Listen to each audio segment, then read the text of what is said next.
جو کنکلوژن نکال سکتے ہیں، جو اشاری دیکھ سکتے ہیں، وہ یہ ہے کہ پاکستان میں امپورٹ اور ایکسپورٹ کی جو ٹریڈ ہے وہ بڑی مضبوط رہی ہے پاکستان کی فیور میں، اور اس کے نتیجے میں آپ سوچئے کہ اتنا ڈالر مارکیٹ میں اویلیبل تھا کہ اسٹیٹ بینک آف پاکستان نے 20 ارب ڈالر مارکیٹ سے خرید ڈالا۔ تو یہ پاکستان کی معیشت کی ایک آپ سمجھیے کہ اسٹرینگتھ کی نشانی ہے، طاقت کی نشانی ہے کہ مارکیٹ میں اتنا سارا ڈالر اویلیبل تھا اور وہ اسٹیٹ بینک نے خریدا۔ جی ڈاکٹر صاحب بالکل ٹھیک ہے۔ سر ہم معاشی اشاریوں پر بات کر لیتے ہیں، آپ سے رہنمائی چاہیں گے۔ معاشی اشاریے میں دیکھنے میں آیا ہے کہ چند دن پہلے بھی جو مذاکرات ہوئے IMF کے ساتھ، یہ سٹوری آئی کہ وہاں پر تجارتی اشاریے جو ہیں اس میں فرق نکلا ہے 6 ارب ڈالر کا، اور اس سے پہلے بھی 2021-22 میں اگر دیکھا جائے تو 10.8 ارب ڈالر کا جو درآمدات ہے اس میں فرق نکلا تھا۔ یہ کیوں نکلتا ہے سر؟ اس طرح ایسا کیوں ہوتا ہے؟ کیا یہ ہیرا پھیری جو ہے جان بوجھ کے کی جاتی ہے، ہو جاتی ہے کہ، اور اس کے معیشت پر کیا اثرات مرتب ہوتے ہیں؟ دیکھیے، ایک FBR کا سسٹم ہے جو پچھلے کئی سالوں سے چل رہا ہے، اس کو کہتے ہیں PRAL سسٹم۔ اس کے تحت اعداد و شمار اکٹھے کیے جاتے ہیں۔ اب جو نیا سسٹم انٹروڈیوس ہو رہا ہے اس کو کہتے ہیں ون ونڈو۔ تو یہ جو فرق آپ بتا رہے ہیں کوئی 30 ارب ڈالر کا پچھلے 4 یا 5 سالوں میں، 6 ارب ڈالر آپ نے بتایا 1 سال کا، یہ دونوں سسٹمز میں فرق آ رہا ہے۔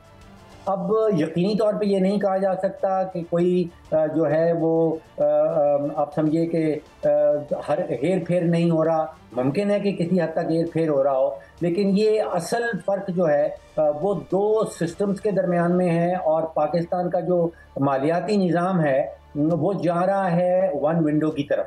تو یہ دونوں کے درمیان ایک ایڈجسٹمنٹ ہونی پڑے گی، جس کو اکاؤنٹنگ کی زبان میں ریکنسیلیشن کہتے ہیں۔ اپوزیشن والے یا خیر جو پاکستان میں فائنینشیل سٹیبلٹی کے مخالف ہیں، وہ اس کو بڑھا چڑھا کے شاید اس طرح پیش کر رہے ہیں کہ کہیں بہت بڑا کہیں فراڈ ہو گیا ہے۔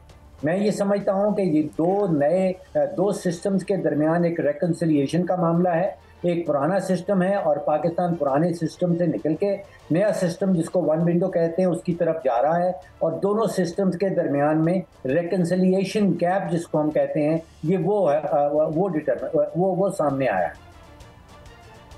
ڈاکٹر صاحب کچھ فیصلے بھی ہوئے ہیں اور کچھ جو ہیں وہ فارمولہ بھی سامنے آیا ہے، میں آپ کے سامنے رکھتا ہوں، پھر اس پہ میں آپ کا تبصرہ بھی چاہوں گا اور کچھ گائیڈنس جو ہے وہ آپ دیجیے گا کہ GDP گروتھ ریٹ جس کے بڑھانے کے لیے بڑی تگ و دو کی جاتی ہے، اس کو 6 سے 7% پر لے جانے کے لیے ایک فارمولہ سامنے آیا ہے جس میں یہ کہا گیا ہے کہ 20 سے 25% کارپوریٹ جو ٹیکس ہے اس میں اگر کمی کر دی جائے تو GDP گروتھ ریٹ جو ہے وہ بہتر ہو سکتا ہے۔ 500 ارب روپے کا سالانہ جو نقصان کرنے والے ادارے ہیں ان کو فروخت کر دیا جائے اس کو بشمول PIA کو، تو بہتر ریٹ جو ہے وہ ہو سکتا ہے۔ انسانی وسائل کی ترقی جو ہے وہ اس میں حصہ ڈالا جائے، جس میں ہنرمند نوجوان جو ہے وہ بنائے جائیں، تو اس سے بھی گروتھ ریٹ جو ہے بہتر ہو سکتا ہے۔ ایکسپورٹ والی اشیاء جو ہیں اس کی پیداوار پر توجہ دی جائے اور روزگار کے مواقع پیدا کیے جائیں۔ امن اور گڈ گورننس، قانون کی حکمرانی، بہتر کارکردگی والی بیوروکریسی اور سرمایہ کاروں کا اعتماد بحال کیا جائے تو GDP گروتھ جو ہے وہ بہت جلد 6 سے 7% ہو سکتا ہے۔ اور اس حوالے سے فیصلے بھی ہو چکے ہیں کہ ان فارمولہ پر عمل کرنا ضروری ہے اور کرنا ہے۔ آپ کیا سمجھتے ہیں کہ اگر ان فارمولے پر عمل کیا جائے تو کتنے عرصے میں ہم جو ہے وہ یہ ٹارگٹ اچیو کر سکتے ہیں؟ دیکھیے، فارمولاز آپ نے طریقہ کار بہت سارے بتا دیے، میں ان سب میں سے ایک واضح طور پہ آپ کے سامنے رکھنا چاہتا ہوں۔ دیکھیے، اس وقت یونائٹڈ نیشنز میں کوئی 193 ممالک جو ہیں وہ ممبر ہیں، اور صرف دنیا میں مجھے ایک ملک اور ملا ہے جہاں پہ کارپوریٹ ٹیکس ریٹ جو ہے وہ پاکستان کے کارپوریٹ ٹیکس ریٹ سے زیادہ ہے، ایک افریقہ کا ملک۔ اب آپ سوچئے کہ پاکستان میں کہیں 39% پہ کارپوریٹ ٹیکس ریٹ آتا ہے، 10% سپر ٹیکس لگ جاتا ہے، پھر جب وہ آمدن ایک کارپوریشن کا اپنی پروفٹ کے بٹوارا کرتی ہے 10%، اس کے اوپر مزید ٹیکس لگایا جاتا ہے، تو لگ بھگ کہیں 50-60% تک کارپوریٹ ٹیکس پہنچ جاتا ہے۔ اب ہماری کوشش یہ ہو رہی ہے، ہم یہ کہہ رہے ہیں کہ بیرونی کمپنیز آئیں گی اور پاکستان میں انویسٹمنٹ کریں گی، اگر تو کارپوریٹ ٹیکس ریٹ یہ 50-60% تک چلا جائے تو پھر تو آپ سوچئے کہ بیرونی کمپنی کے لیے فیزیبل نہیں ہوگا، انٹرنیشنل کمپنی کے لیے فیزیبل نہیں ہوگا کہ وہ پاکستان آئے، 100 روپیہ کمائے اور اس میں سے 50-60 روپیہ حکومت کے خزانے میں جمع کر دے۔